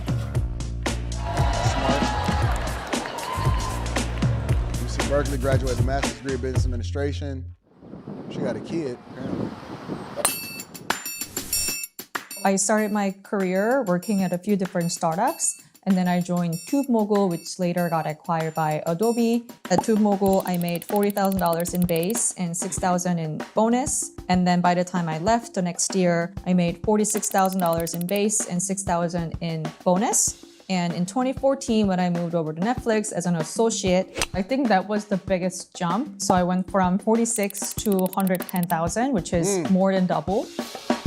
Companies will always pay you to leave. I tell you that all the time. Around the 2 to 3 year mark. That's around the time that you want to start paying attention to, whether or not you want to make an adjustment, you want to move into a different direction, all of that. Because when you leave a company, and a lot of y'all are too loyal, you wind up getting stuck at a company for 10, 12, 13, 14, 15 years. Now, if you got another business and the company is just supplemental and you're not necessarily looking to move up in corporate America, then that's one thing. But y'all get too comfortable and y'all wind up staying in these companies for too long and they not necessarily adding value into your life. My biggest negotiation tip is to have counter offers. Yep. Always. When I was interviewing at Netflix, I actually was interviewing for another company in the morning, and I had gotten an offer on the spot because that VP loved me. What I was offered was about $80,000. So I already went into Netflix thinking, okay, if this doesn't work out, I would still double my compensation. That gave me a lot of confidence boost. And I tell y'all this when I talk about interviewing like a king. It's all in the video inside of the Patreon. Go and watch the video on interviewing like a king. What gives you confidence is the ability to not need it. When you operating under duress, let's say, for example, you laid off, you need a job. You're going to look desperate. It's going to be easy for them to lowball you. A lot of times women don't even go into positions in a position of power. They go into it needing. They wait until they need something, and then they wonder why they don't make as much money as the person that's before you, because you got to be willing to walk away and you got to be willing to say no in order, at the negotiating table. When she comes in with two different offers, which you're not always going to have two different offers, but you don't have to wait until you leave a different company in order to go there. You got to be willing to say no, which will then, because if they're making you an offer here, they actually have room to go up to here. The salary range is all the way up here. And so you're not going to usually get the offer at the top of your salary range unless they really, really, really, really, really want you, right? So that confidence allows for you to interview differently. It allows for you to negotiate differently. They got a budget for you. They want to keep you. And so it then becomes, a tug of war on that front and not whether or not you actually can get the job or not. A lot of y'all just trying to get the job. You're just happy to be there. Other people that's in a position of power, they negotiate and they salary differently. So I did well on the interview. And then when it was time to negotiate, my minimum was, I said 90,000, and they came back with 110K. When I left Netflix, I made $165,000, all cash. And then when I moved over to Facebook as an IC5, I made $150,000, and bonus was 15%. She's dope. I like her. I like her sentiment. I wasn't having a nice time at Meta. I didn't feel like I was really growing. I didn't feel like my leader was very invested in my growth. I got reached out by a recruiter from TikTok on LinkedIn, and I interviewed for the role. So when the big round of layoffs happened at Meta, it was perfect because I got laid off on Wednesday, got my offer from TikTok on Friday, and I got this TikTok role. Look at her compensation from 2012 to 2023. She went from $46,000 a year to, and this is 11 years from graduation, $46,000 a year to basically $291,000 a year. And she's basically giving you the blueprint, and we talk about this all the time on how it is that you can leverage. As soon as she got her layoff letter over from Meta because they had overhired during the pandemic, and she had transitioned from Netflix, she had job hop from Netflix over to Meta, and then she wound up getting an offer at the same time from TikTok. She wasn't waiting. She wasn't saying, I'm going to take some time off. She basically leveraged the amount of money that she got, probably invested it, and then got the bag over there at TikTok also. I was able to get the severance and start my new job. Run that bag. My relative feeling of being wealthy, I think it diminishes over time because I'm working with, directors who are making millions. And that moment from Mobile to Netflix, I think, was the biggest moment where I felt like I made it. And that's when I bought my first designer purse. I haven't felt that way since then.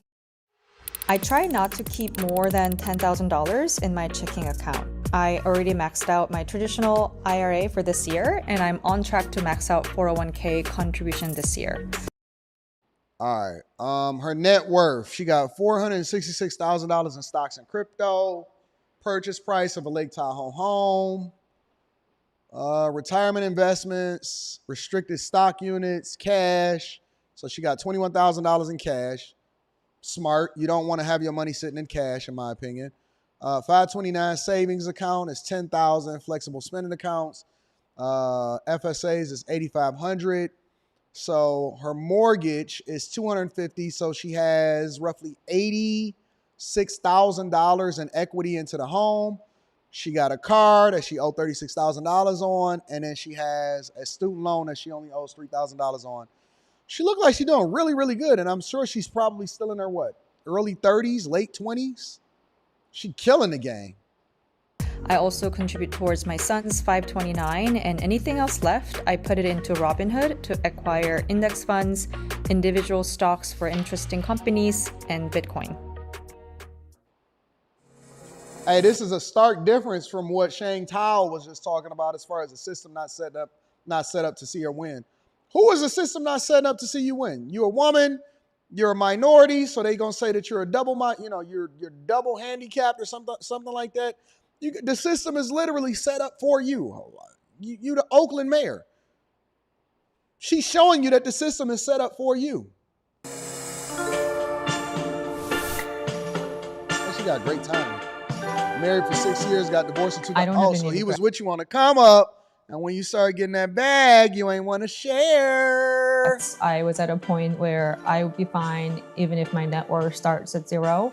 I got divorced when my son was 2.5 years old, and it was actually because I read an article that if the kid's under 3, it actually leaves a pretty low impact in their life, and it peaks around 11 to 13. So I figured if I'm going to do it, I should just do it now. It was pretty cool. This chick made a business decision when it came to her marriage. She said, listen, if I'm going to leave, I need to leave when my kid is little, not when my kid is big, like 11 to 13 years old. That's wild, bro. Costly divorce in terms of lawyer fees. I was ordered to pay spousal support.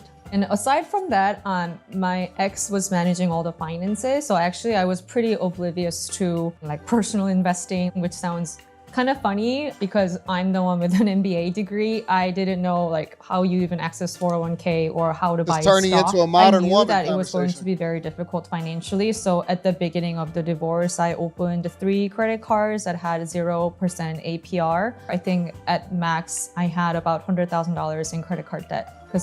From a divorce? $100,000 in credit card debt from a divorce?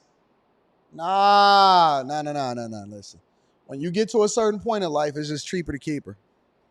When you get to a certain point in life, it's just cheaper to keep her, big dog. All my money was tied up with real estate, and I couldn't really move money around that much. It's been a learning the past 2 years. I read a lot of books and a lot of courses. I feel pretty good about it now.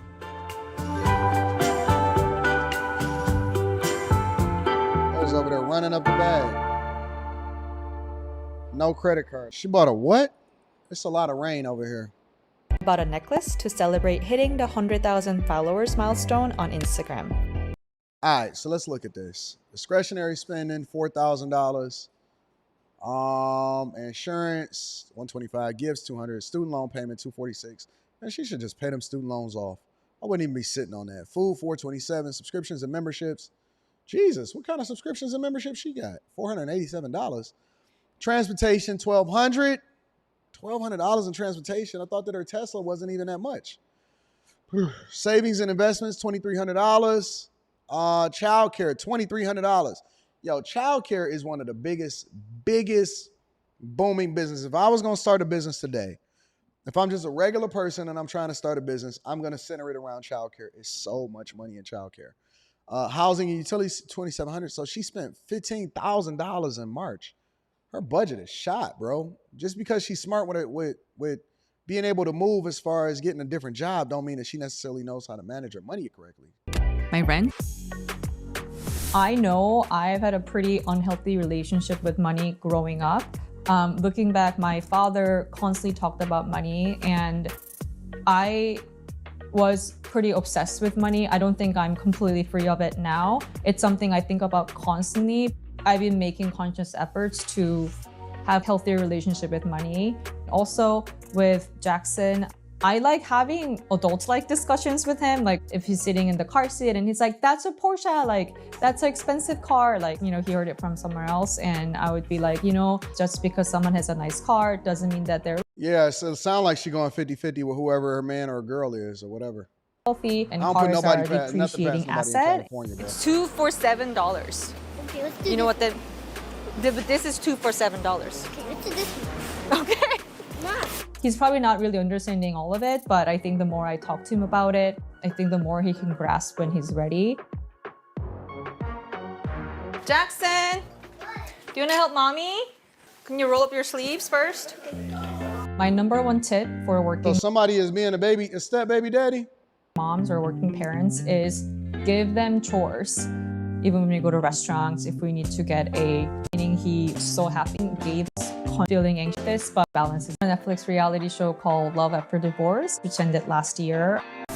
I was on a Netflix reality show called Love After Divorce, which ended last year. My social media account started to grow exponentially, which I'm really grateful for because I do love sharing my stories on how to become more effective employee and how to navigate corporate careers, because I do think the more knowledge we have, especially women of color or people in Korea who want to work. Women of color. Ain't that crazy that now they call themselves women of color? For American companies, they're going to be more empowered to be better at their jobs and pursue their passion and also move up more quickly and make more money. And so that's something I'm very passionate about. So I want to see how far I can take this. You can do it all, and I want to be. Shout out to her, man, running up that check and getting that bag. Let me give her a round of applause. But not based off of messing up the family and breaking up the family. I don't like that part. You know what I'm saying? Let me go ahead and move on with the show. One more thing before we get up out of here. Phantom debt. So they say that phantom debt. You know what phantom debt is? Phantom debt is debt that's not necessarily being documented on the books or they're finding it out afterwards. So when we look at things and we say, well, you know, is this much in credit card or this much in consumer debt? J-Dubs, I'm going to be reading that super chat shortly. Is this much in credit card or this much in consumer debt? It's not really documenting and showing exactly how much debt that you have because you may have something like a buy now, pay later, something, right? That's not really being reported on your credit report. It's not really being listed as debt, so they call it phantom debt. And it actually discovering that phantom debt is a lot more relevant than we realize. Let's get into it really quickly. Let's spend 10 minutes on this and let's get it moving. You've probably seen the option at checkout to split a purchase into separate interest-free installments. Buy now, pay later is just a way of spreading out the cost of a purchase over a few installments. Usually it's 4 at 0%, so it's pretty attractive for a lot of people. The number of buy now, pay later loans increased nearly 1,100% between 2019 and 2021.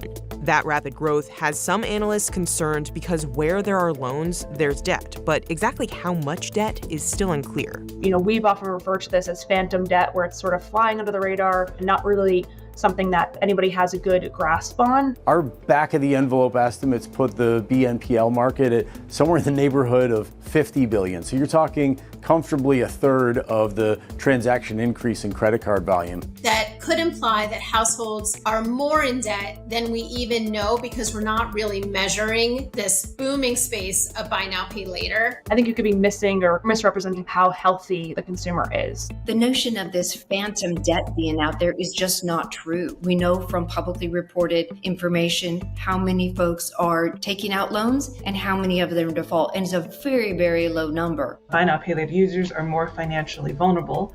It's those users who are using buy now, pay later more frequently for household goods, for essentials. So that type of user and that type of pattern is the big concern.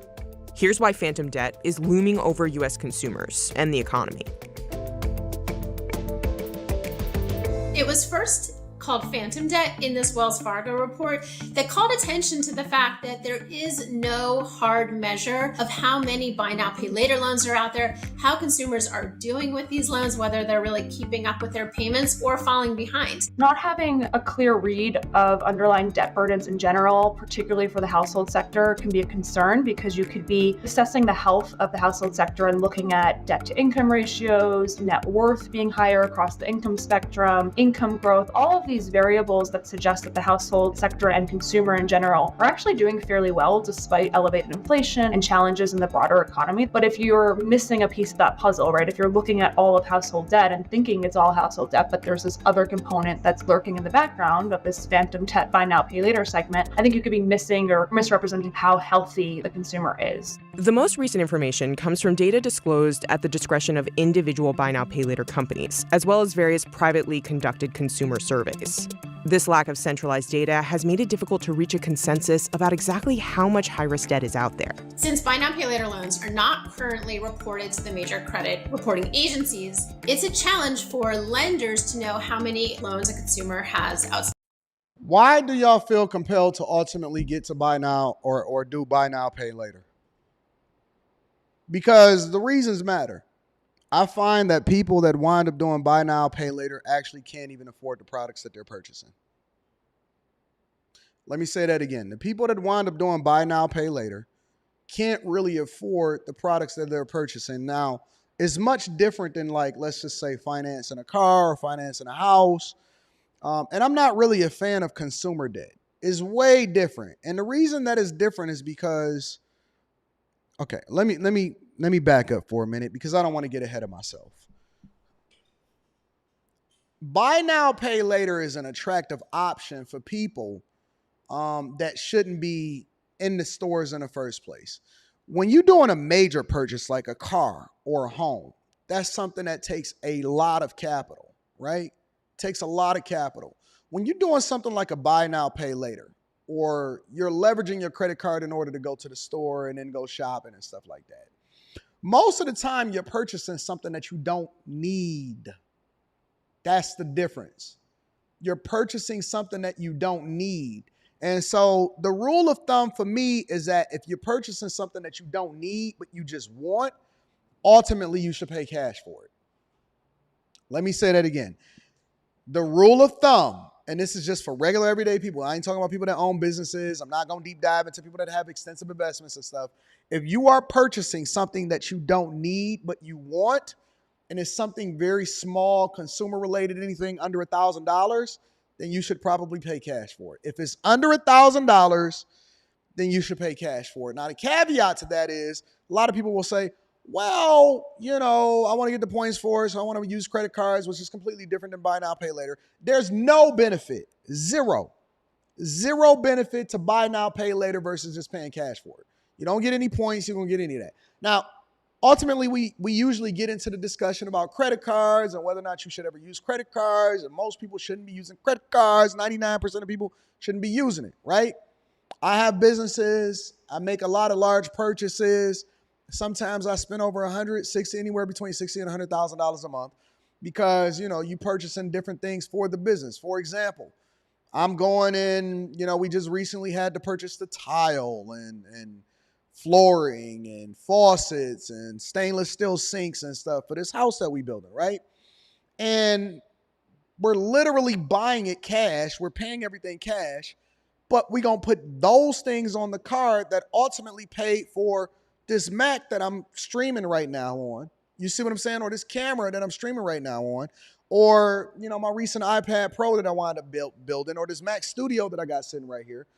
And then we go and we wind up paying cash because we pay zero in interest because we already had the money set aside that we were going to use in order to purchase these huge things. Now, for regular everyday consumers, I don't even think that they spend enough to take the risk of wind up paying interest on what they wind up spending with the credit card. But because we spending $60,000 and $100,000 a month, because we wind up flying everywhere, or we got to fly to this place, or we got to go over here to business, or we got to go and fly over to the meetup, and we got to do that for business, then we can justify the first class tickets, or we can justify because I need to have my assistant with me in order to do that, right? And so the amount of money that we wind up spending from a business perspective that's already budgeted, that's already allocated and highlighted in the budget is there. And so it makes a big enough impact for me to be able to justify actually using a card, paying it off, and not paying interest on it. When y'all use this phantom credit, this buy now, pay later stuff, basically what you want to do, and I hate when people say you got to build credit. Man, building credit. Building credit is not hard. You can literally go and get a trade line, or you can go and have somebody add you to a card that's been in existence for a long time in order to basically get their credit or their credit history when it comes to paying off that card, as long as they don't have a balance or they keep a utilization rate under 30 or under 10%. Miss me with the building credit thing, because that is a myth. That is the dumbest thing that I've ever heard in my entire life. Stop trying to build. You don't spend money to build credit. So you telling me, in order for you to have the availability to spend money that you won't have, you're willing to spend more money in finance and give interest payments over to the bank in order to have accessibility to go and spend more money and give more money to the bank. Tell me that makes sense for you. I hate that argument when it comes to building credit. It is the dumbest thing that I've ever heard in my entire life. We don't have the same energy when it comes to investing and building assets. We have all of the energy when it comes to building credit. Listen, credit is going to destroy you, especially consumer credit. Consumer debt is going to destroy your life. Let me play a little bit more of this. Standing and how well they're doing paying back those loans. According to Afterpay, one of the major You absolutely can do authorized users. Just don't give them a card. You don't necessarily have to give them access to your credit. You just add them as an authorized user on your credit account. You say you don't do authorized users. Oh no, my credit is perfect. Your credit is still going to be perfect. It don't matter whether you got an authorized user or not.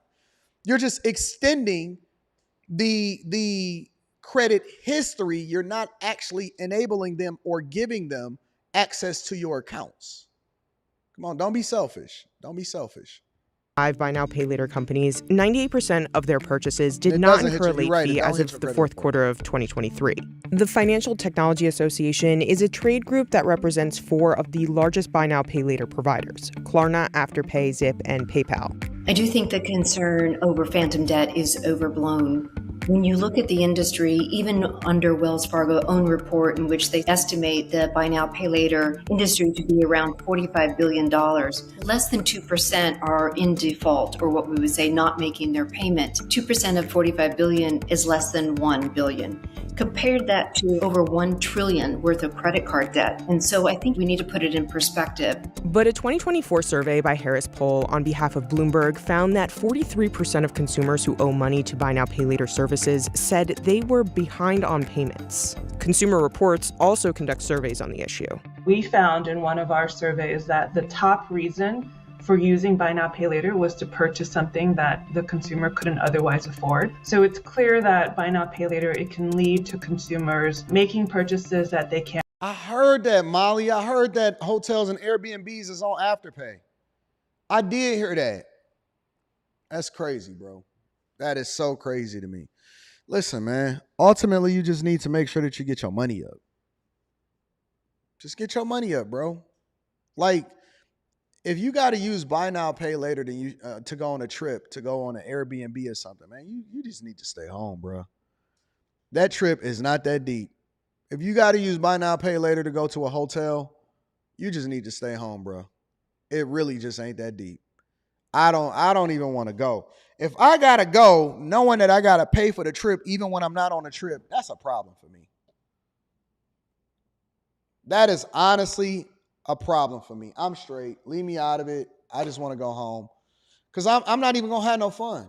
You ain't even got no spending money, because all your spending money should be going to paying off whatever it is that you use in order to get there in the first place. Listen, it's nothing like going on a trip with somebody that's broke. You mean you use all of your money on a one-way ticket and I got to try to figure out how to get you home? Nah, I'm good. So just be careful, y'all. Be careful with this phantom debt, which is basically debt that's eating away at your paycheck and the money that you ultimately are supposed to be giving into assets. Any form of consumer debt is not helping you. It's actually just taking away from what you contributing into your retirement, into your lifestyle, into your kids' lives. And it's absolutely just going to absolutely ruin your life, right? So anyways, just a reminder, just tapping in with y'all. We are around at the 2-hour mark, so I'm going to figure out, and I got to tinker a little bit, what we going to do with regard to, that's a heck of a thunderstorm. I got to tinker a little bit with what we going to wind up doing with regard to the upcoming debate that's coming up on Thursday. I got a couple days to figure it out. Make sure you subscribe to the channel, turn your notifications. Let me read this one super chat, and then I'm going to get y'all up out of here for the day. And I love y'all. I absolutely appreciate y'all for always tuning in. J-Dub says, this is awesome, but I was eyeing the whole. I have an NBA comment. What does that have to do with anything outside of work? It sounds like she's becoming westernized and modern. Maybe she used the NBA to continue to level up in her corporate career. I'm not against continuing to, educate yourself and invest in yourself education-wise. I'm just against people using it as a weapon, or women using it as a weapon against other people acting like they're better than them. In a way, they are better than them, but I don't know. That's a whole nother conversation. Listen, I love y'all. I appreciate y'all. Make sure you guys stay focused. Don't fumble no bags. And don't get nobody pregnant on your days off. I love y'all. I appreciate y'all. I'm going to holler at y'all later. Tonight, after hours tonight. And wish Q a happy birthday. I'm going to holler at y'all later, man. Peace.